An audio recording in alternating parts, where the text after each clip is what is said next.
ආයුබෝවන් ළමයි. අද අපි දත්ත නිරූපණය යටතේ වටපස්ථාර ආශ්‍රිත මූලික කරුණු සාකච්ඡා කර එහා සම්බන්ධ සාමාන්‍ය පෙළ මට්ටමේ ගැටලුවක් සාකච්ඡා කරමු. හරි. වටපස්ථාර ආශ්‍රිත මූලික කරුණු. පළවෙනි කරුණ. වටපස්ථාරය වෘත්තයක කේන්ද්‍රය වටා පිහිටි කේන්ද්‍ර ඛණ්ඩ කිහිපයකින් යුක්ත වීම. වෘත්තයක අරයන් දෙකකින් සහ වෘත්ත ඡාප කොටසකින් සීමා වුණු ප්‍රදේශක් කේන්ද්‍ර ඛණ්ඩයක් බවත් එම අරයන් අතර කෝණය කේන්ද්‍ර ඛණ්ඩයේ කෝණය වන බවත් ඔයගොල්ලෝ හොඳටම දන්නවා. හරි. මෙන්න වෘත්තය, මෙන්න කේන්ද්‍රය. මම අරයන් තුනක් අඳිනවා. මෙන්න පළවෙනි අරය, මෙන්න දෙවෙනි අරය, මෙන්න තුන්වෙනි අරය. එතකොට මේ අරයන් තුනෙන් මේ වෘත්තය කේන්ද්‍ර ඛණ්ඩ තුනකට වෙන් වෙනවා. පළමු අරය සහ දෙවෙනි අරය මෙන්න මේ වෘත්ත ඡාප කොටසින් සීමා වී පළමු කේන්ද්‍ර ඛණ්ඩය සෑදෙනවා. එතකොට දෙවෙනි අරය සහ තුන්වෙනි අරය මේ වෘත්ත ඡාප කොටසින් සීමා වී දෙවන කේන්ද්‍ර ඛණ්ඩය සෑදෙනවා. එතකොට පළමු අරය සහ තුන්වෙනි අරය මේ වෘත්ත ඡාප කොටසින් සීමා වී තුන්වෙනි කේන්ද්‍ර ඛණ්ඩය සෑදෙනවා. එතකොට පළමු කේන්ද්‍ර ඛණ්ඩයේ කෝණය මෙන්න මේ කෝණය. අපි ඒකය දක්වමු. දෙවෙනි කේන්ද්‍ර ඛණ්ඩයේ කෝණය B, තුන්වෙනි කේන්ද්‍ර ඛණ්ඩයේ කෝණය C.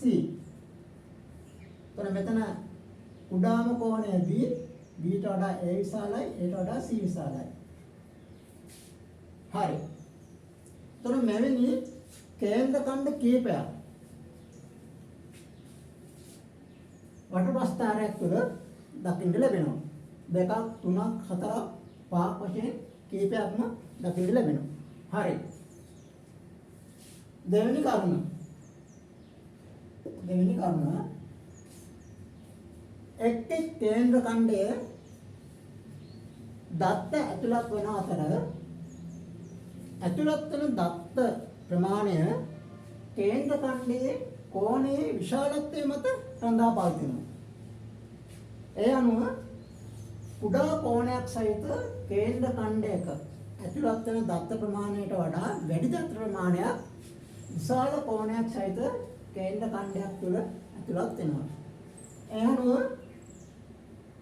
මෙන්න දෙවෙනි කේන්ද්‍ර ඛණ්ඩයේ ඇතුළත් වෙන දත්ත ප්‍රමාණයට වඩා වැඩි දත්ත ප්‍රමාණයක් පළමු කේන්ද්‍ර ඛණ්ඩයේ ඇතුළත් වෙනවා. මොකද B කෝණයට වඩා A කෝණය විශාල වීම.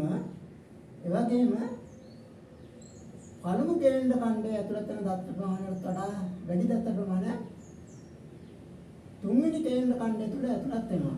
ඊට හේතුව A කෝණයේ විශාලත්වයට වඩා C කෝණයේ විශාලත්වය වැඩි වීමයි. හරි. එතකොට තුන්වෙනි ලක්ෂණය වටපස්ථාරයේ ඇතුළත් මුළු දත්ත ප්‍රමාණය අංශක 360කින් නිරූපණය වීම. මුළු දත්ත ප්‍රමාණය අංශක 360කින් නිරූපණය වීම. හේතුව මෙන්න මේ ලක්ෂ්‍ය වටා පිහිටි සීලුම කෝණයන්ගේ ඓක්‍ය අංශක 360ක් වීම. හරි. එමනම් ඔය කරුණු තුනක් අපි හිතේ තියාගෙන ගැටලුවට යමු. හරි. මෙන්න ප්‍රශ්නය. පරීක්ෂණයකට පෙනී සිටි සිසුන් කණ්ඩායමකින් 0, 10, 10, 20, 20, 40 හා 40, 50 යන ප්‍රාන්තර තුල ලකුණු ලබාගත් සිසුන් ගණන පිළිවෙලින් දී ඇති වටපස්ථාරයේ මෙන්න වටපස්ථාරය A, B, C, D යන කේන්ද්‍ර ඛණ්ඩ මගින් නිරූපණය වේ. A මගින් නිරූපිත සිසුන් ගණන 12ක් වන අතර B මගින් නිරූපිත සිසුන් ගණන 18කි. පරීක්ෂණයේ ලැබිය හැකි වැඩිම ලකුණ 50ක් නම් ප්‍රශ්නේ කොටස් තුනයි. පළවෙනි කොටස අඩුම සිසුන් ගණන ලකුණු ලබා ඇති ප්‍රාන්තරය කුමක්ද? දෙවෙනි කොටස පරීක්ෂණයේ පෙනී සිටි මුළු සිසුන් ගණන කොපමණද? තුන්වෙනි කොටස දී ඇති තොරතුරු අනුව සිසුන් ලකුණු ලැබූ ආකාරය දැක්වීමට සුදුසු ජාල රේඛා ගොඩනගන්න. හරි. අපි එමනම් මේ එක් කොටසට වෙන වෙනම පිළිතුරු සාකච්ඡා කරමු.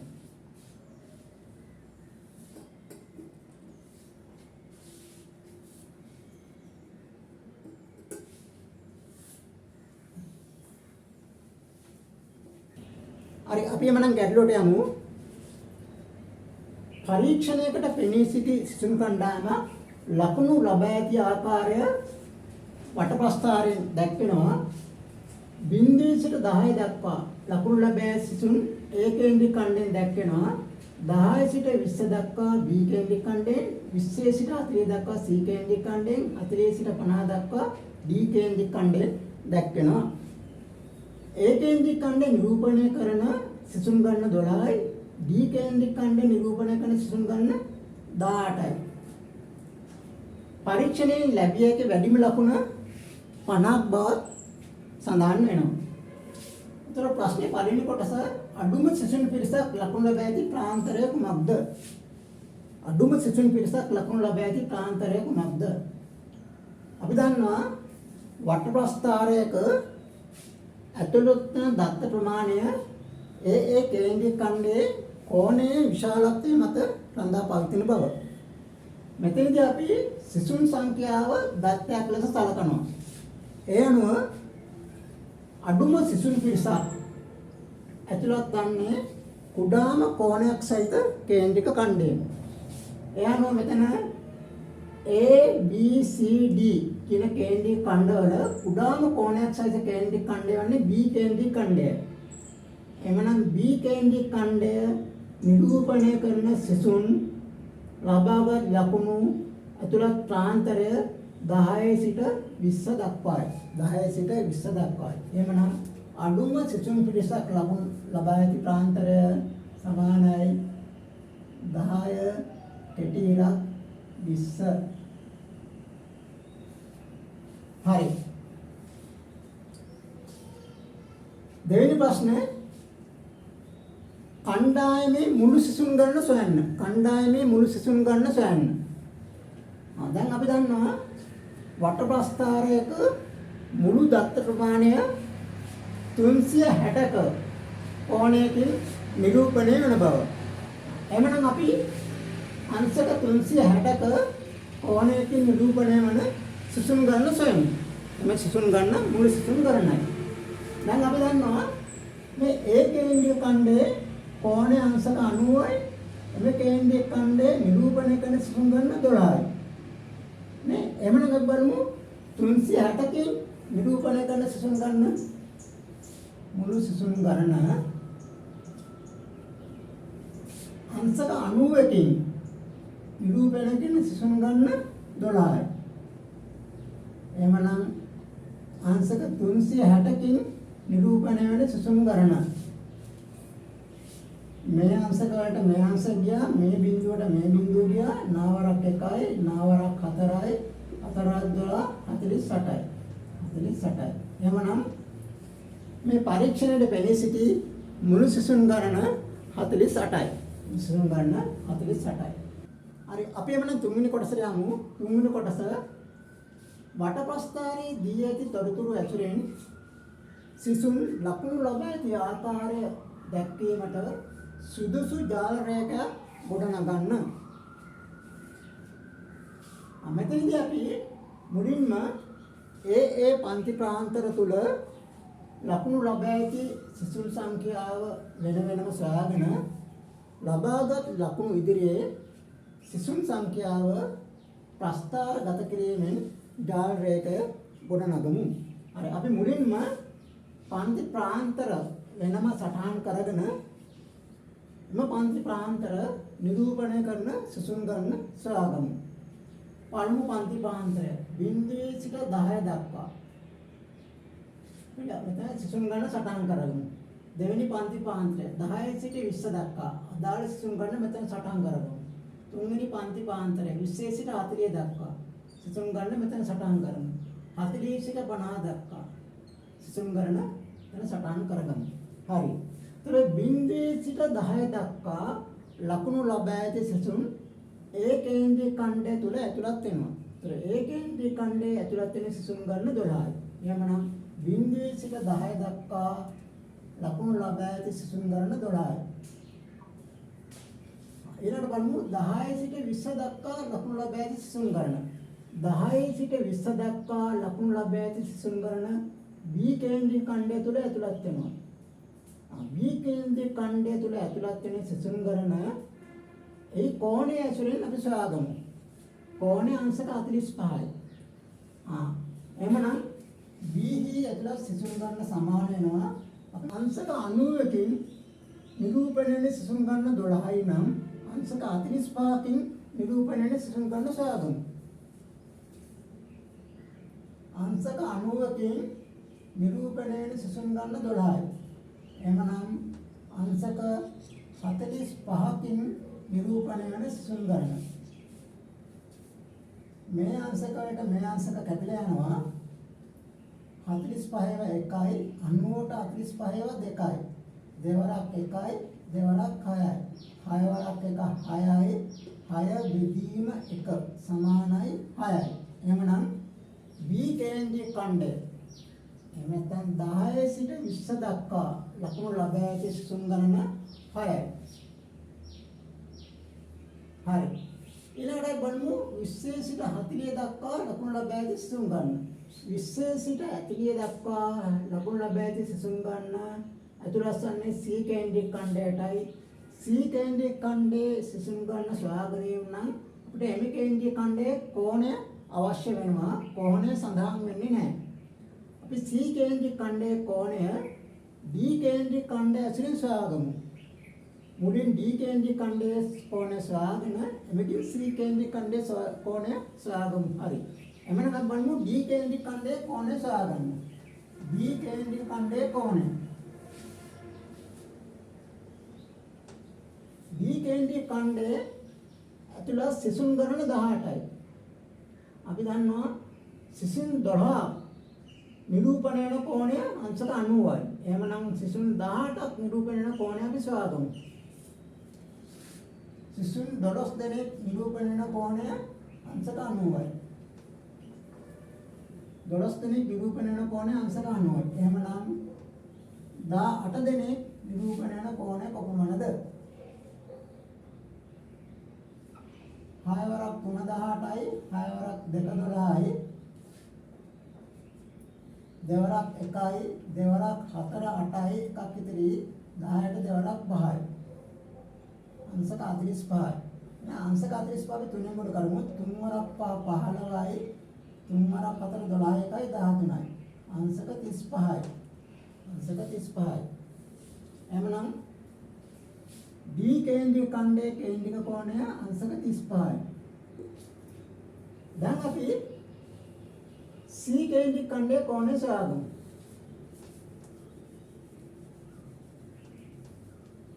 අපි දන්නවා ලක්ෂ කොට අපි හිටි කෝණයන්ගේ ඓක්‍ය 360යි. 360න් ABD කෝණවල ඓක්‍ය අඩු කිරීමෙන් අපිට පුළුවන් C කේන්ද්‍රික ඛණ්ඩයේ කෝණය සොයාගන්න නේද?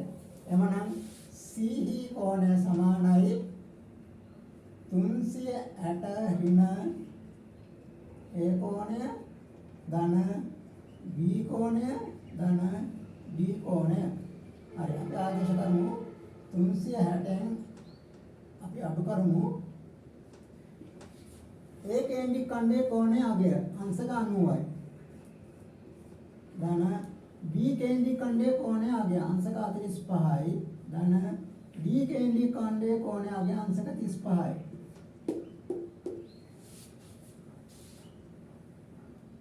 360න් අපි අඩු කරමු 90යි 45යි 135යි 135යි 135යි 270යි 270යි. අපි 360න් 270ක් අඩු කරමු 360න් අඩු කරමු 270ක් බිඳුවෙන් බිඳුව බිඳුවයි 6න් 7ක් බෑ 16න් 7ක් 9යි 2න් 2ක් බිංදුවයි අංශක 90යි 360න් 270ක් අඩු කරලා විතර අංශක 90. එහෙමනම් C කේන්ද්‍රික ඛණ්ඩයේ කෝණය අංශක 90යි. C කේන්ද්‍රික ඛණ්ඩයේ කෝණය අංශක 90යි. එහෙනම් අපි දැන් අංශක 90ට අනුරූප සිසුන් ගන්න සොයාගමු. මේ බලන්න අංශක 90ට අනුරූප සිසුන් ගන්න 12යිනේ. එහෙනම් C කේන්ද්‍රික ඛණ්ඩය නිරූපණය කරන සිසුන් ගන්න 12යි. එහෙනම් විශේෂිත 40 දක්වා ලකුණු ලබාගත් සිසුන් ගන්න 12යි. 40 සිට 50 දක්වා 40 සිට 50 දක්වා ලකුණු ලබාගත් සිසුන් ගන්න D කේන්ද්‍රික ඛණ්ඩයේ නිරූපණය වෙනවා. එමේ සිසුන් ගන්න 18යි. ගැඩුවේ සඳහන් වෙනවා 18යි. හරි. හරි එහෙනම් අපි දැන් අදාළ ජාල රේඛය ගොඩනගමු. ජාල රේඛය ගොඩනැගීමට කලින් පන්ති ප්‍රාන්තර ඇතුළත් x අක්ෂයේ ඒ පන්ති ප්‍රාන්තරවල තරම සටහන් කරගෙන ඉමු. නවන බිංදුවේ සිට 10 දක්වා වූ සිසු සංඛ්‍යාව 12යි. එමනම් බිංදුවේ සිට 10 දක්වා වන පන්ති ප්‍රාන්තරයේ තරම. ඉහළ සීමාවෙන් පහළ සීමාව අඩු කරමු. 10න් අඩු කරමු බිංදුවක්. 10 අඩු කිරීම බිංදුව. 10 ඍණ බිංදුව සමානයි 10යි. නේ එහෙනම් පන්ති ප්‍රාන්තරයේ තරම 10යි. ඊළඟ 10 සිට 20 දක්වා වූ පන්ති ප්‍රාන්තරය. 10 සිට 20 දක්වා වූ පන්ති ප්‍රාන්තරය. එහි තරම ඉහළ සීමාව 20යි, පහළ සීමාව 10යි, 20න් 10ක් අඩු කරමු. තරම 10යි. ඊළඟට 20 සිට 40 දක්වා වූ පන්ති ප්‍රාන්තරය. 20 සිට 40 දක්වා වූ පන්ති ප්‍රාන්තරය. ඉහළ සීමාවෙන් පහළ සීමාව අඩු කරමු. එහි තරම 40න් 20ක් අඩු කළ විට 20යි. දැන් 40 සිට 50 දක්වා වූ පන්ති ප්‍රාන්තරය. 40 සිට 50 දක්වා වූ පන්ති ප්‍රාන්තරය 50න් අඩු කරමු 40ක් 50න් 40ක් අඩු කළ විට 10යි. හරි. දැන් අපි ජාල රේඛය ගොඩනගමු. බිංදුවේ සිට 10 දක්වා පන්ති ප්‍රාන්තරය නියෝජනය කරන්නා වූ සිසු සංඛ්‍යාව 12යි. එතකොට බිංදුවේ සිට 10 දක්වා වූ පන්ති ප්‍රාන්තරය නිරූපණය කරන්නා වූ සිසු සංඛ්‍යාව 12යි. එතකොට අපි මෙන්න මේ ස්තම්භයේ උසින් සිසුන් සංඛ්‍යාව දක්වනවා. සිසුන් සංඛ්‍යාව 12යි. ඔය පන්ති ප්‍රාන්තරයේ තරම 10යි. එhmenan තරම 10ක් වන විට ස්තම්භයේ උසින් අපි සිසුන් සංඛ්‍යාව දක්වනවා. ඒක නීතියක් වශයෙන් ඉතේ තියාගන්න. ඊළඟට බලන්න 10 සිට 20 දක්වා පන්ති ප්‍රාන්තරය නිරූපණය කරන්නා වූ සිසු සංඛ්‍යාව 6යි. 10 සිට 20 දක්වා වූ පන්ති ප්‍රාන්තරයේ තරම 10යි. එහෙමනම් ස්තම්භයේ උසින් අපිට පුළුවන් සිසුන් සංඛ්‍යාව නිරූපණය කරන්න. 6යි. සිසුන් සංඛ්‍යාව 6යි. සිසුන් සංඛ්‍යාව 6යි. ඇයි ස්තම්භයේ උසින් සිසුන් සංඛ්‍යාව නිරූපණය කරන්නේ? එනිසා සිසුන් සංඛ්‍යාව ස්තම්භයේ උසින් නිරූපණය කරන්නේ ඒ තරම 10ක් වීම නිසායි. අද බලන්න 20 සිට 40 දක්වා සිසු සංඛ්‍යාව 12යි.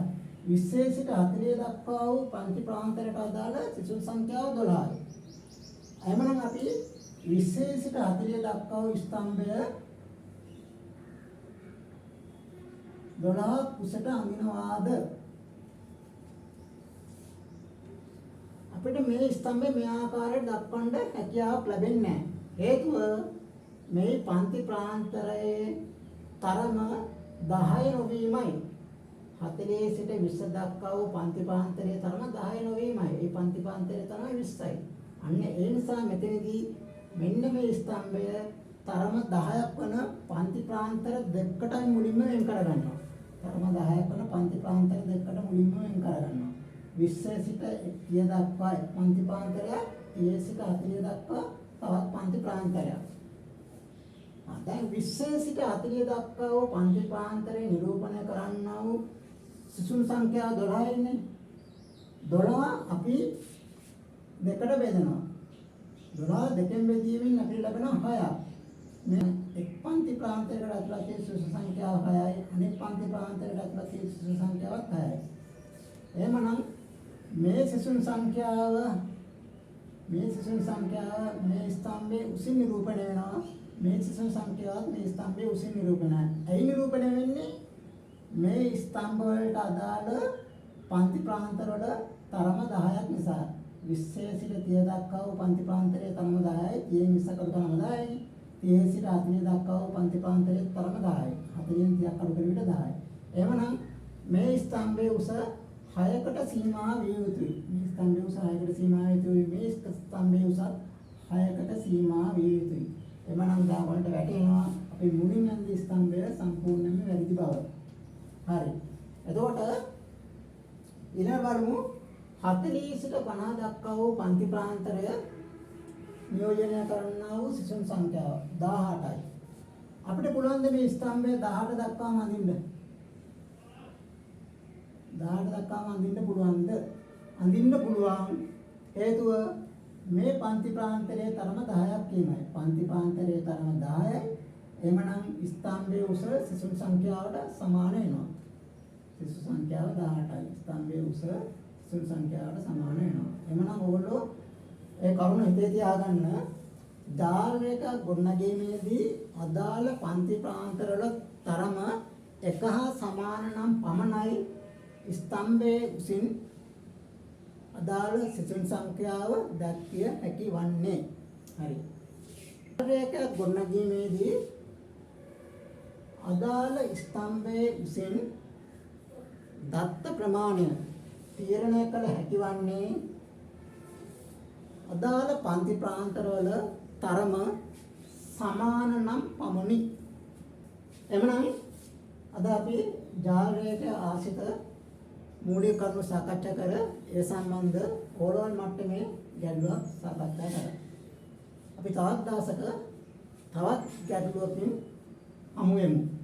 ඔයගොල්ලෝ හැමෝටම ආයුබෝවන්.